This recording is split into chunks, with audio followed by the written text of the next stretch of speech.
Today on the Locked On Cowboys podcast, we are discussing the Cowboys' third and final preseason game against the Los Angeles Chargers. Who is most in need of a big game? We'll answer that and more on today's episode of the Locked On Cowboys podcast.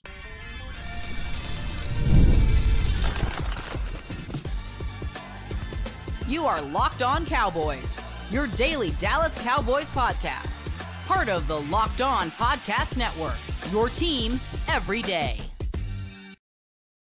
Welcome to the Locked On Cowboys podcast. I am your host, Landon McCool. We'd like to thank you for making Locked On Cowboys your first listen every day. We are free and available on all platforms where you can get your podcasts and on YouTube, part of the Locked On Podcast Network, your team every day. And today's episode is brought to you by FanDuel.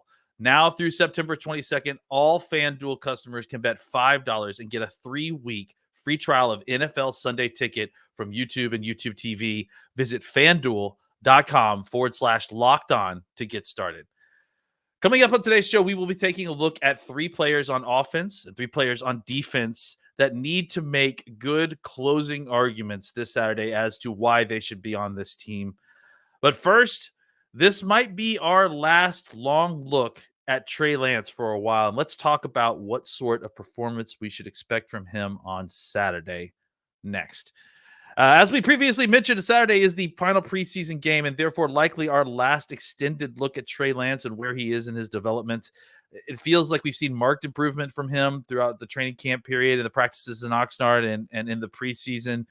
And although the play isn't quite up to the level of starting or even backup quarterback yet, the tools and the ceiling being what they are, it seems likely that if they could find a way to level up his play on Saturday, it will leave the Cowboys feeling positive about their investment in him.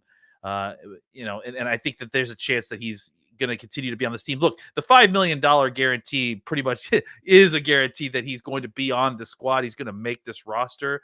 But I do think that there is, a need for him to kind of continue to show growth, for them to continue to go on and continue investing. Did you know that he's one day younger than rookie quarterback for the Atlanta Falcons, Michael Penix? He still has a lot of football ahead of him. And here's what we've gotten from Trey Lance in total statistically. And it's actually not bad. The good news here is the touchdowns and the no interceptions and the 64.5% completion percentage. And the work he has done with his legs, right? The 13 carries, 78 yards with a touchdown. He's been very judicious with his legs, using it in a very positive manner, helping to continue drives and keep drives alive. That is all very positive stuff that we've seen from him so far, on the statistics side of things. The bad side of here is that 5.3 yards per attempt number that you see. That's very, very low. And just for comparison, the lowest yards per attempt season that Dak has ever had was 6.8 yards per attempt. Considering he's not helping his receivers generate a ton of yak on top of that, it's really not a kind of great combination of issues to have. It's also important to point out that a lot of the positive things that Trey Lance has done aren't quite measured in statistics, right? Like ultimately, the job of the quarterback is to move the ball and score. And that first part of the job, Trey Lance has done quite well. That includes getting his team in and out of the huddle. There's been very few pre-snap penalties while he's been the quarterback. He's made it solid adjustments in the run game. You can tell that he's getting them into the right game and getting them out of situations. He's very verbal. He's clearly got command of the offense. He's clearly got command at the line of scrimmage in a way that you don't necessarily expect younger quarterbacks to kind of have that same sort of awareness. And that same awareness was on display when he was able to get them into position to attempt that, 66-yard field goal. I mean, he understood the context of the situation and got every bit of yardage he could before getting down just in time for them to, bang a timeout and get an opportunity to kick that field goal. To me, the issues Trey has is more, stuff that is solved by him playing more. It's about, kind of, again, internalizing some of the changes that have been made in his footwork and his mechanics. But these are aspects of his game that seem worth developing. But in order to keep doing that, we need to see more from him on Saturday in order for him to kind of continue to have runway, or the Cowboys feel like positive about the investment that they've made. They need for him to kind of continue to level up as each one of these games go. So last week was definitely a great step up from what we saw the previous week. I certainly think that we need to kind of see at least another step or two from him this weekend. Another touchdown would be great. Maybe 2 touchdowns, just, a little bit more accuracy, especially on some short stuff, getting the ball to the receiver so that he can catch it in stride and add a little bit more to just, catching the ball at the end of the throw and then getting hit because he had to make some sort of kind of contorted grab in order to catch the pass. I think these are all things that we would like to see, just him making simple throws look simple, and I know that seems like a true indictment on where Trey Lance is, but I just think that right now he's going through a mechanics change, and it's gonna look ugly. It's gonna look disjointed, and that it doesn't look like everything is one rep is not going to look like the next rep all the time. I think as time has gone by, he started to homogenize it a little bit. It started to even out a little bit, but it's still not there. And I think, as he gets into these games in which he's facing real pass rush and having to solve real football problems in real time, it's easy to kind of fall back into bad habits. I think we've talked about this a lot. So the more snaps he can get while he's staying on schedule with his footwork and his new mechanics, the more opportunity he's going to get to kind of internalize that and then just have that whole process look better and feel better and the results be better. And if he can get over that, if he can find a way to find his accuracy through the new mechanics, I really do think that this guy's got something and that there's something that's worth developing here. Maybe not for next year, but maybe for beyond. Because again, like we said, he is still very young, and he is not the only young player on this offense who needs to have a very big game on Saturday. We will discuss some of the other players that need to have big games on Saturday coming up next. What are your self-care non-negotiables? Do you get a walk-in? Do you meditate? When you're going through a tough time, do you make time to talk to somebody about it? When your schedule is packed with kids' activities, big work projects, and more, it's easy to let your priorities slip. And even when we know what makes us happy, it's hard to make time for it. But when you feel like you have no time for yourself, non-negotiables like therapy are more important than ever. For me personally, therapy has enriched my life in ways that's hard for me to describe. I made me a better person, a better husband, and a better father. And if you're thinking about starting therapy, give BetterHelp a try. It's entirely online, designed to be convenient, flexible, and suited to your schedule. Just fill out a brief questionnaire to get matched with a licensed therapist and switch therapists at any time for no additional charge.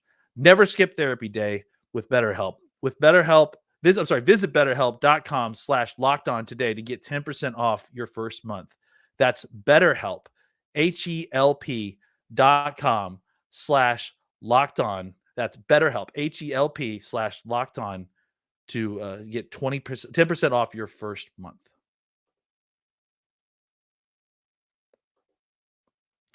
Welcome back to the Locked On Cowboys podcast. Thank you for making the Locked On Cowboys podcast your first listen today. For your second listen, go and enjoy the Locked On Fantasy Football podcast. I know Marcus is getting a real laugh after having me read these.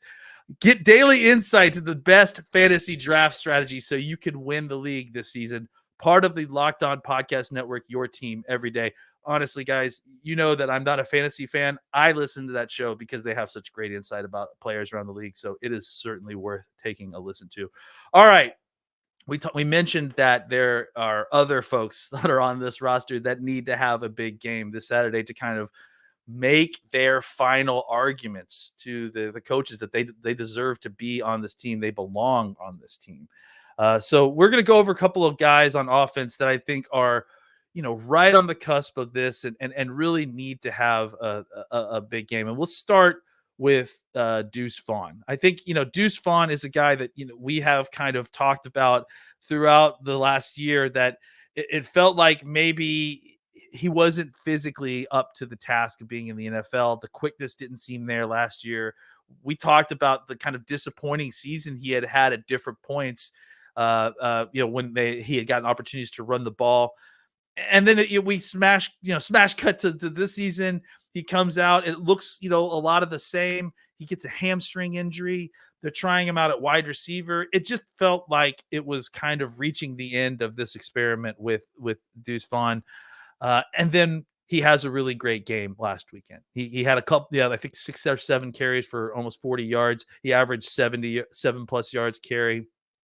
And he just eliminated a lot of the unnecessary fluff to his game. A lot less kind of dancing behind the line of scrimmage and being caught behind the line of scrimmage because he's trying to juke linebackers out of their shoes.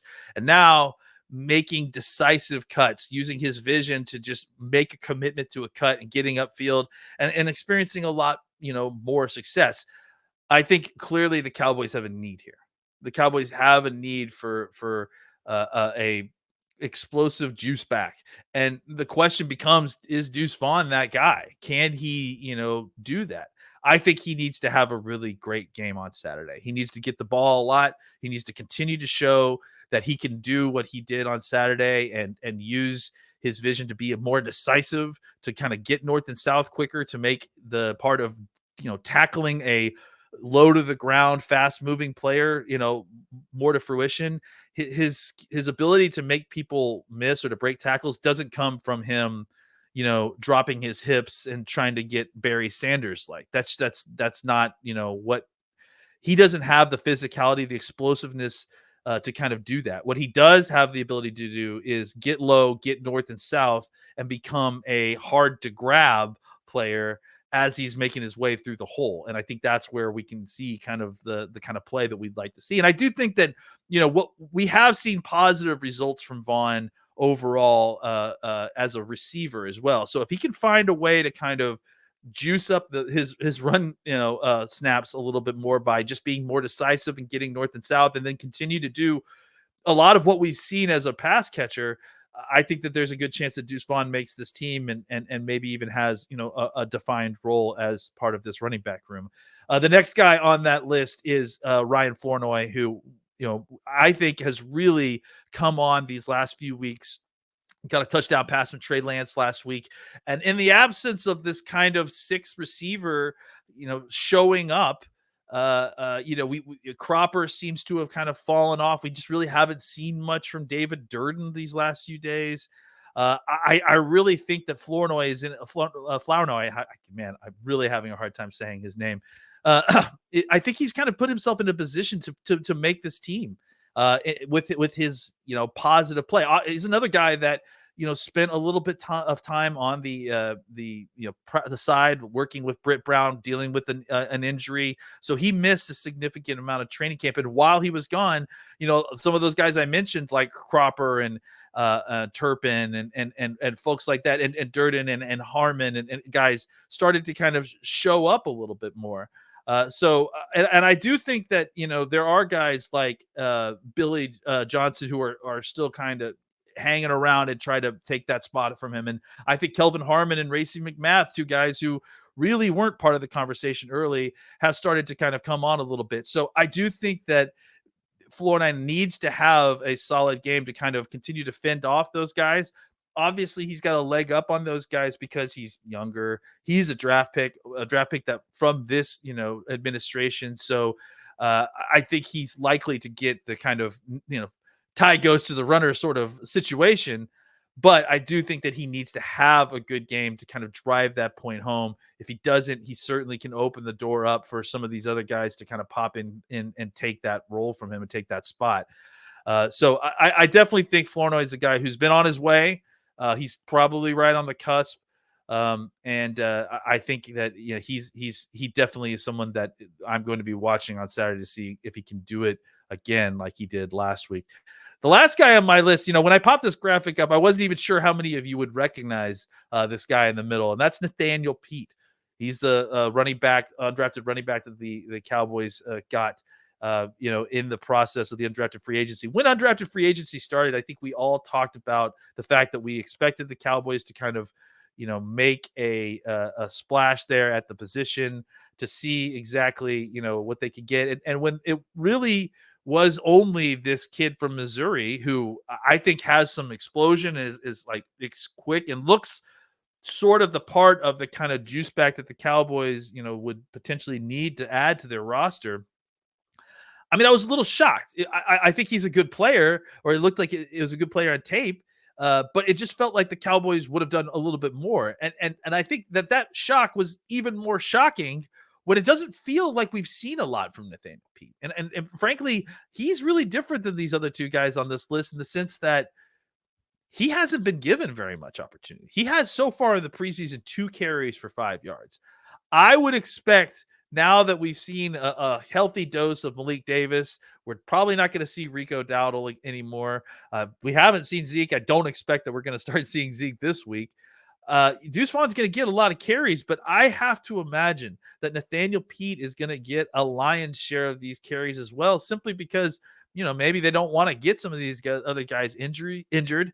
And I think that they really got to see what they've got in this kid. They really haven't taken advantage of his snaps or seen what he can do. So he's a guy that I do think that, has some traits that, I don't think he's necessarily going to make the roster, but I think what he could do is play well enough to on Saturday that maybe he ends up on your practice squad and he's a guy that you have a plan for to call up. And once you do call up, you've got a role for. So I don't know that he's a guy that is necessarily like the other two where 53-man good game on Saturday. I think you're on the 53. I think Pete, his best shot is to hope that he gets an opportunity, and whether that's with the Cowboys or with another team, I think the best chance is to put a good foot forward on Saturday night for the Cowboys.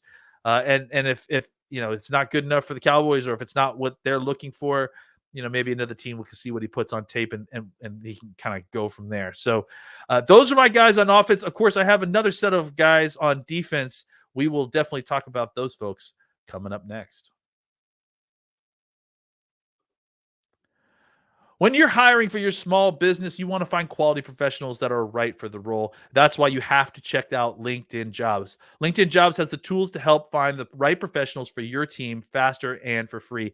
Guys, some of y'all know that I have a regular job as well. I've done a ton of hiring at different points. And one of my favorite things about LinkedIn is just the ability to kind of go through and look at candidates and where they were in organizational structure that they came previously, because sometimes job descriptions are different between companies. So it's always kind of good to see, oh, well, he's got this job title. Is it the same as what we call it? Let's see what his boss's title's name is. So I love that aspect of LinkedIn. It kind of gives you an idea of what you're looking at a little bit better, and not just solely relying on the titles provided for you. So LinkedIn isn't just a job board, though. LinkedIn helps you hire professionals you can't find anywhere else, even those who aren't actively searching for a new job, but might be open to the perfect role. In a given month, over 70% of LinkedIn users don't visit other leading job sites. So if you're not looking on LinkedIn, you're looking in the wrong place. On LinkedIn, 86% of small businesses get a qualified candidate within 24 hours. Hire professionals like a professional on LinkedIn. Post your job for free at linkedin.com/lockedonnfl. That's linkedin.com/lockedonnfl to post your job for free. Terms and conditions apply. Welcome back to the Locked On Cowboys podcast. On Monday's podcast, Marcus will be back. We'll all be happy to see him, and we will be reviewing the game against the Chargers at AT&T Stadium on Saturday. Make sure you tune in for that and for Marcus's review of the Small World Ride on Disney World. Okay, we discussed a bunch of offensive folks, but there are plenty of defensive folks who are also have a lot riding on this game. These are guys, I mean, specifically these defensive guys, just because there's so many defensive guys and they're all kind of vying for a very few spots. These guys who are folks that I feel like are right on the razor's edge of making this team, maybe even more so than the guys that we talked about on defense. So let's start with Justin Rogers. So Justin Rogers, a 7th-round pick the Cowboys got from Auburn, the War Eagle. And I felt that he's had a really good camp. He's a guy that hasn't been moved around a lot. Look, he's a one-trick pony, but he's very good at that trick, right? He's a run defending nose tackle. He's hard to move. He's not going to get a ton of pass rush, but I think from, again, like what you're asking him to do, he's done a very successful job. And I feel like, especially early on when Mozzie was still trying to feel things out a little bit and kind of get a hold of his technique, it was Justin Rogers who I felt like was at times the most impressive nose tackle on this team early in this camp. And I don't think he's necessarily fallen off or had bad play. So I like Justin Rogers quite a bit. And I think we talked about the fact yesterday that it felt like, it's a very clean group. If you wanted to make him the 10th defensive lineman and have him be kind of that pure nose tackle backup if you need him. But I also think that he still has more to show. I mean, clearly the Cowboys went out and got two defensive tackles to add. There are now whispers that they may be interested in another defensive tackle. So it is something that he certainly isn't guaranteed a roster spot. He's played well enough that he's earned the shot to kind of be within arm's reach of that roster spot. But he definitely still needs to have a very solid game on Saturday to kind of drive that point home. He needs to look like he belongs. And I think, in these third preseason games, you're not necessarily playing the top talent. So he needs to go out there and really kind of show out a little bit and say, hey, I'm better than a lot of the talent that's out here on the third day. I deserve to be part of that ultimate 53-man roster as well. The next guy on that list, is a guy we've discussed a lot. And I think, everyone in this show knows that we're big fans of Izzy Mamu. Whether you go back to the Tampa Bay game and the performance that he had against Tom Brady in that offense in the kind of a, last minute assignment of that role, I just think, and really Mike McCarthy, I feel like let the cat out of the bag a lot when he spoke the other day, and he talked about what an incredible matchup piece Izzy Mamu is for this defense. And I think that it's been difficult for us to kind of parse what we see from Izzy on the training camp field, because he's, not necessarily part of the starting group or not necessarily a safety, or, he's bouncing around at different spots. He's played a lot of nickel. I mean, honestly, mostly what I saw him play at training camp was in the nickel situation. I was shocked when people are acting surprised that he was, at the nickel. Like everyone's like, oh, I thought he was a safety. I mean, he hasn't been playing safety this year very much. It's been mostly, lining up in the slot, even despite what the PR generated Cowboys depth chart says. He seemingly has been kind of the backup nickel back. And I think that in specific situations, depending on who they're facing, he may line up out there with the ones because of the matchup that he creates against specific players. So I think that Izzy Mamu is probably a lock to, especially of these three that I've mentioned here. He's the most likely to make the roster, I would say. I'm not quite ready to call it a lock.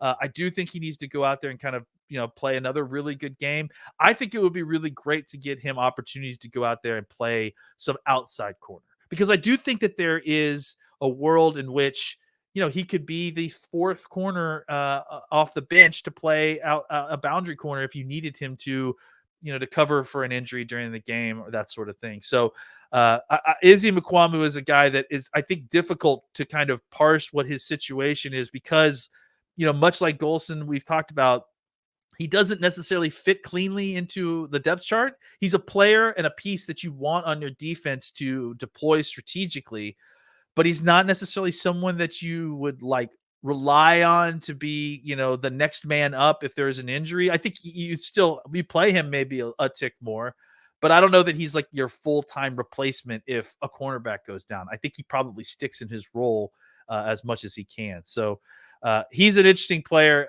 I do think he needs to have a big game, but I do feel like of these guys, even of the offensive guys, this is the guy most likely to make the team, if my opinion matters, and it doesn't. The final guy here is another guy that you may not recognize right away, Julius Woods.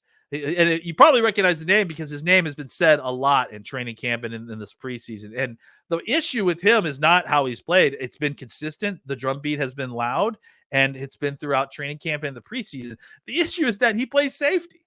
and that the Cowboys are so crazy deep at safety already that the aforementioned Izzy Mamu couldn't even stay in the depth chart. We basically had to move him out of nickel to give him a spot on this roster because they wanted to keep the player. Julius Woods is in a difficult spot. I mean, he's played very, very well. And I think he's going to probably play really, really well on Saturday just because he's done that throughout the preseason and training camp. Why would he stop now?